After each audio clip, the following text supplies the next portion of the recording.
ದಯವಿಟ್ಟು ಈ ದಾಖಲೆ ಸರಿಗಟ್ಟಿದ ಗೌರವಾನ್ವಿತ ನಮ್ಮ ನಿಮ್ಮೆಲ್ಲರ ಹೆಮ್ಮೆಯ ಮುಖ್ಯಮಂತ್ರಿಗಳಾಗಿರುವ ಸನ್ಮಾನ್ಯ ಶ್ರೀ ಸಿದ್ದರಾಮಯ್ಯನವರಿಗೆ ವಿಶೇಷವಾಗಿರ್ತಕ್ಕಂಥ ಸನ್ಮಾನವನ್ನ ಮಾಡಲಿಕ್ಕೆ ಮಾನ್ಯ ಸಚಿವರಲ್ಲಿ, ಗೌರವಾನ್ವಿತ ಎಲ್ಲ ಹಿರಿಯ ಸಚಿವರಲ್ಲಿ, ವೇದಿಕೆಯಲ್ಲಿರ್ತಕ್ಕಂಥ ಎಲ್ಲ ಪರಮ ಪೂಜ್ಯರಲ್ಲಿ ವಿನಂತಿ ಪೂರ್ವಕವಾಗಿ ನಾನು ಕೇಳ್ತೇನೆ. ಹಿಂದುಳಿದ ವರ್ಗಗಳ ಧ್ವನಿ ಮಾನ್ಯ ದೇವರಾಜು ಅರಸುರವರು. ಆ ಧ್ವನಿಗೆ ಬೆಳಕು ನೀಡಿದ್ದು ಸನ್ಮಾನ್ಯ ಸಿದ್ದರಾಮಯ್ಯನವರು. ಕರ್ನಾಟಕದ ಮುಖ್ಯಮಂತ್ರಿಗಳಾಗಿ ಸಾಮಾಜಿಕ ನ್ಯಾಯದ ಇತಿಹಾಸದಲ್ಲಿ ಶ್ರೀ ದೇವರಾಜು, ವಿಶೇಷವಾಗಿ ತಮ್ಗೆಲ್ಲ ಗೊತ್ತಿರಲಿ, ವಿಶ್ವಗುರು ಬಸವಣ್ಣನವರ ಬೆಳ್ಳಿಯ ಮೂರ್ತಿಯನ್ನ ನೀಡೋದ್ರ ಮೂಲಕ ಕಾಯಕ ತತ್ವವನ್ನ ಮೆರೆದಿರತಕ್ಕಂತ ಸನ್ಮಾನ್ಯ ಮುಖ್ಯಮಂತ್ರಿಗಳಿಗೆ ಮಾನ್ಯ ಉಸ್ತುವಾರಿ ಸಚಿವರು ಸನ್ಮಾನಿಸ್ತಾ ಇದ್ದಾರೆ. ಗೌರವಾನ್ವಿತ ಎಲ್ಲ ವೇದಿಕೆಯಲ್ಲಿ ಗಣ್ಯರು ಉಪಸ್ಥಿತರಿದ್ದಾರೆ. ಒಂದು ಜೋರಾದ ಚಪ್ಪಾಳೆ ಮೂಲಕ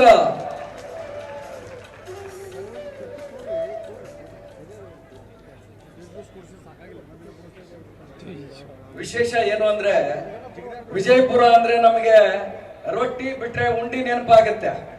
ಮಾನ್ಯ ಸಚಿವರು ತಮ್ಮ ಮನೆಯಲ್ಲಿಯೇ ತಯಾರಿಸಿರ್ತಕ್ಕಂತಹ ಉಂಡಿಯನ್ನ ಮನೆ ಮುಖ್ಯಮಂತ್ರಿಗಳಿಗೆ ತಿನ್ನಿಸೋದ್ರ ಮೂಲಕ ವಿಶೇಷವಾಗಿ ಸಿಹಿಯನ್ನ ಹಂಚ್ತಾ ಇದ್ದಾರೆ.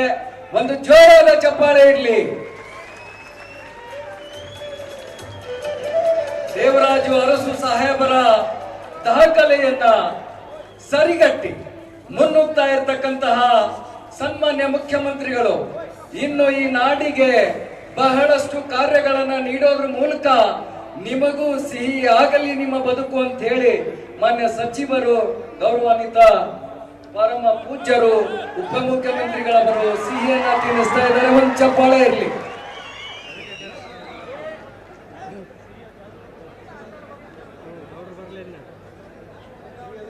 ಹಾಗೇನೆ ವೇದಿಕೆಯಲ್ಲಿರ್ತಕ್ಕಂಥ ಗೌರವಾನ್ವಿತ ಅತಿಥಿರವರೆಗೂ ಕೂಡ ಸಿಹಿಯನ್ನ ವಿತರಿಸ್ತಾ ಇದ್ದಾರೆ. ವಿಜಯಪುರದ ಮಾನ್ಯ ಸಚಿವರ ಮನೆಯಲ್ಲಿಯೇ ತಯಾರಾಗಿರ್ತಕ್ಕಂಥ ಒಂದು ವಿಶೇಷ ಲಾಡು ಇದೆ. ಅದು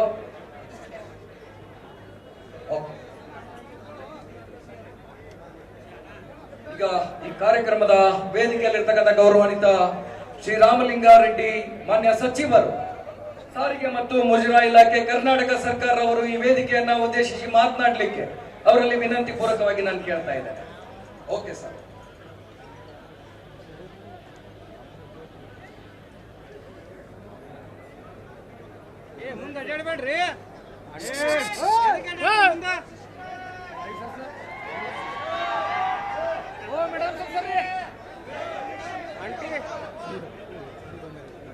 ಈ ಕಾರ್ಯಕ್ರಮದ ಘನ ಅಧ್ಯಕ್ಷತೆಯನ್ನು ವಹಿಸಿ